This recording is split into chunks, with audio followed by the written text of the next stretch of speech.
All right. Thank you, everyone, for coming. For those of you who might not be familiar with Yomi, I'll give a little introduction for him as well.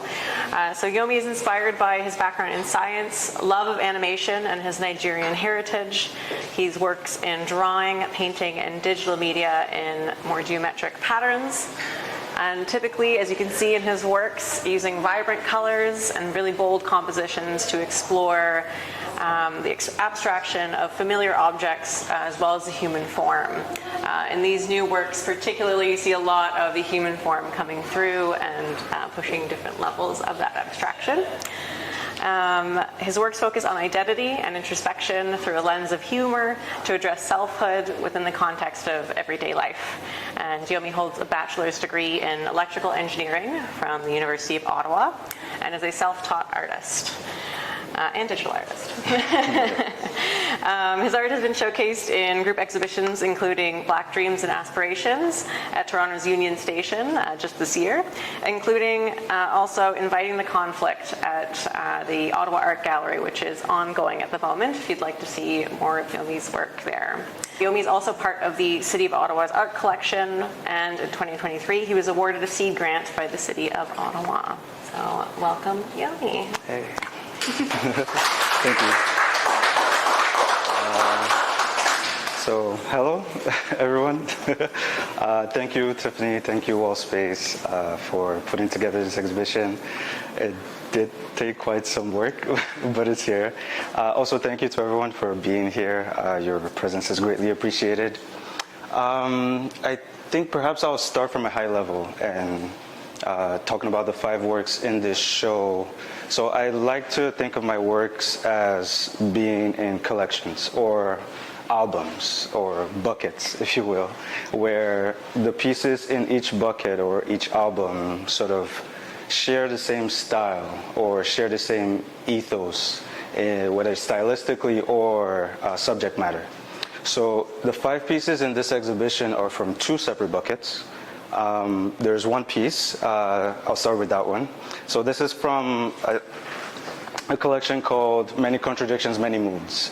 So this is sort of the first collection I've started where I'm working with abstract portraiture, and I'm trying to depict the human experience, but I'm not focusing on likeness. I'm focusing on the emotional landscape of the individual. So while these portraits are portraits, they're not necessarily focused on depicting how real the person looks, more so how a person feels in conjunction with how they look. So right now this collection is about 15 works deep. This is work number 15. And a lot of these portraits are wearing different facial expressions. They're smiling at you, they're angry at you, they're side-eyeing you because they don't trust you, as in this piece here, which is called On Strangeness and Meeting New People. Strangeness in particle physics is a term used to describe a state of excitement of a particle. So basically what I'm trying to say here is when you meet someone new, especially when it's going well, there's all these sparks that happen. But there's also a lack of trust because you don't know them well. And so framing that moment in a portrait is part of what this collection does in, it's a freeze frame of how you feel in that moment, of how I felt in that moment. The second collection, which currently has no name, but I call it Blueprint for Sculpture. In this collection, there's a lot of, I'm going back to when I was a kid. I had this Lego set. It was a very basic Lego set. Today, there's a lot of complex Lego sets, like a space car or a spaceship. I had a really basic one. They were just rectangles, squares, circles. And out of this basic set, I had the complex task of building something meaningful. And sometimes it would be as simple as a house. Sometimes it's a car that doesn't really look like a car, but to me was a car.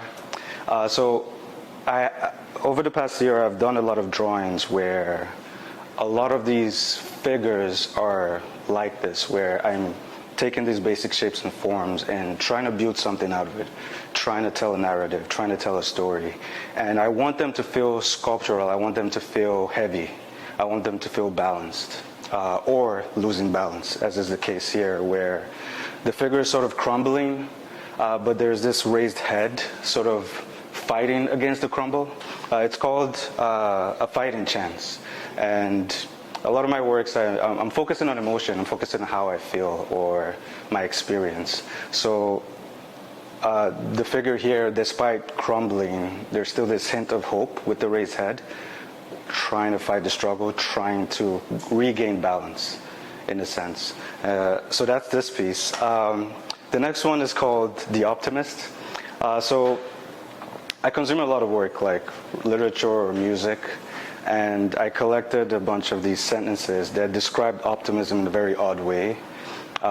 One of them is, it's in a song called Fungo City, where the musician describes her lover as having this vibrant optimism that's ridiculous, and that just overwhelms you, that just calls out to you, that sort of traps you in a way. And so I call this the optimism because I think it attempts to do that. I'm not sure if it really does. But that's this piece. And then the last pieces here are diptych. So again, I consume a lot of stuff on the internet, a lot of artists' work. I came across this poem once. It's called First Stage She and First Stage He by Wendy Cope. In a nutshell, I won't go deep into the details. She talks about this couple, oh, not a couple, but two strangers who meet each other. And the lady lies about being into classical music because she's trying to seem sophisticated. How to be found out as not really being into classical music. So, you know, the whole time they could have been maybe working, really getting to know each other, but they chose to be at a sophisticated location that they were not really into. And to me, it was just like a good picture of the human condition, how we sometimes do that. So I named it First Aid P and First Aid N instead of First Aid She and First Aid E because I didn't want it to be heteronormative. I also work in engineering, so I'm an electrical engineer, and one of the things I work with is electrical signals. And there's a type of electrical signal, it's a differential signal. Basically what you have is two sides of the signal. It's the P side, which is the positive side, and the N side. And these two sides merge into one signal. But for them to merge into one signal, they have to be at the same frequency, at the same amplitude. They have to be in sync, basically. And so the inspiration for this, or the story behind this, is quite specific, as opposed to these pieces that are a little bit more loose in interpretation because there's a reason I made it, but then it's like when you look at someone and they look at you with a side eye. To someone, it's like, that's weird. To another person, don't they trust me? To another person, is why do they hate me? So facial expressions can be interpreted in many different ways, right? You can tell someone about how someone treated you bad without having actually done anything, but it was just the way they acted, the way they looked, or the way they seemed. So the experience of that facial expression is different for everyone. Whereas with something like this, there's really nothing to go by. So the foundation of this is more specific for me. Like, it starts from a solid story that I then build up with these Lego pieces to make, sort of tie it back to that story. And yeah, I think this collection these are the first works I've done in this bucket, and it's growing. So I'm excited to show more of that. I got a grant from the city of Ottawa last year, so I'm working on a much larger piece in this collection, and also more pieces, perhaps my finer pieces of that collection. So yeah, please, if you have any questions. How do you know when you've reached the point of the more abstract story being told in the piece? They sort of just hang in the studio until a deadline comes, but I get to a point where I know, okay, I think I've figured it out. Every other thing that comes after this, like minor details. Some of these pieces I was working on like yesterday because something happened, but usually I don't know until it leaves the studio. You can always change something. You can always.